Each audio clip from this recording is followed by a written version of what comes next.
Hello. आज हम rent की बात करेंगे कि पार्टनर्स को रेंट पे किया जाता है या नहीं। आपको पता है बच्चे, जब मैंने वीडियो समझाई थी तब बताया था आपको कि रेंट क्या है, चार्ज अगेंस्ट प्रॉफिट है। चार्ज अगेंस्ट प्रॉफिट है तो उसको हम P&L अकाउंट में दिखाएंगे या P&L अप्रोप्रिएशन में। ये भी बताया था कि चार्ज अगेंस्ट प्रॉफिट जो भी चीज़ें होती हैं उनको हम P&L अकाउंट में दिखाते हैं।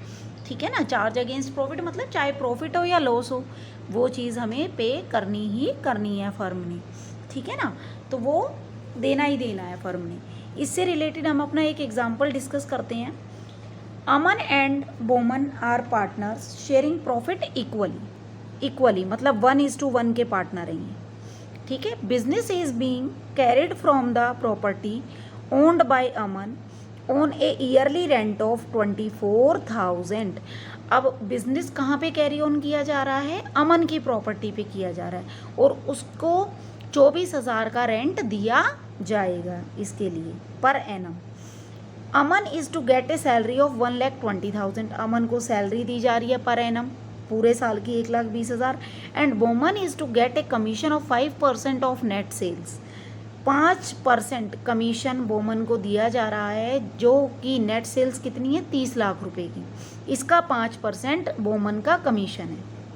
Profit for the year ended before providing for rent was 5 lakh. अब बच्चे यहाँ पे कहा गया है कि प्रॉफिट इन सबको देने, रेंट वगैरह देने से पहले, रेंट की पेमेंट करने से पहले 5 लाख का प्रॉफिट था।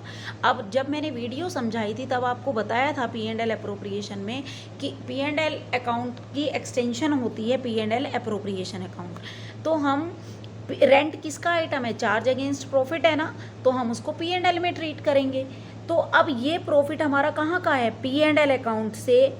जब हमने P&L अकाउंट बनाया होगा तो इधर 5 लाख रुपए है हमारे पास। ठीक है ना। क्रेडिट साइड में इतना प्रॉफिट है ये हमारे पास, लेकिन इसमें से अभी रेंट माइनस नहीं है। अब हम यहाँ रेंट लिखेंगे अगर, तो हमारे पास यहाँ पे कितना रेंट हो गया? 24,000 का। ठीक है ना।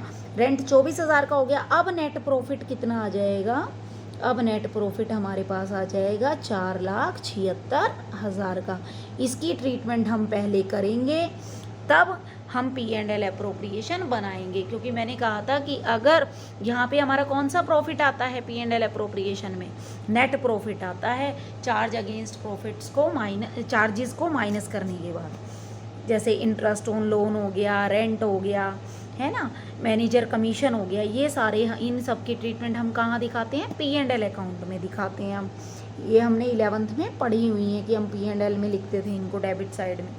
ठीक है। तो इनको माइनस करके हमारा प्रॉफिट आया। इसको प्रॉफिट को पहले हम कैपिटल अकाउंट में भेजते थे, सोल प्रोप्राइटरशिप थी जब, तो इसको हमने, अब पार्टनरशिप है तो पार्टनरशिप में तो बहुत सारे पार्टनर्स हैं, इसलिए ये प्रॉफिट का बंटवारा होगा जिसको हम P&L अप्रोप्रिएशन में दिखाते हैं। तो इस प्रॉफिट को अब हम P&L अकाउंट में ट्रांसफ़र करेंगे, इस वाले प्रॉफिट को। ठीक है। 4,76,000 आ गया हमारा ये। अब अमन को हमने सैलरी देनी थी, कितनी देनी थी? 1,20,000। तो 2 सैलरी अमन, 2 बोमन्स कमीशन। ठीक है ना। Bowman's capital account commission, bracket में आ गया हमारा कमीशन कितना? 30 लाख का 5%, जो कि 1,50,000 आएगा। अब बैलेंसिंग फिगर निकाल लेते हैं। इधर का टोटल 4,76,000 था, उसमें से ये 1,20,000 और 1,50,000 इनको माइनस कर देते हैं, मतलब 2,70,000 को माइनस कर देंगे तो हमारे पास 2,06,000 रुपये आ जाएगा। इस 2,06,000 को हम अमन और बोमन में इक्वली बांट देंगे, क्योंकि हमें रेशो इक्वल दी हुई है। तो 2,06,000 मल्टीप्लाई 1/2, डिनोमिनेटर में हम इन दोनों को प्लस करके लिखते हैं। 1 + 1 2, तो 1/2 आधा इसको दे दिया, आधा बोमन को दे दिया, और इनका टोटल बाहर लिख दिया। ठीक है। ये प्रॉफिट कहाँ से आया? ये बैलेंसिंग फिगर आया है हमारे पास। ठीक है। ये प्रॉफिट कहाँ से आया हमारे पास? 2,06,000, ये बैलेंसिंग फिगर आया है। क्रेडिट साइड हैवी है तो ये बैलेंसिंग फिगर निकला है, जिसको हमने पार्टनर्स में इक्वली डिस्ट्रीब्यूट किया है। Okay, thank you.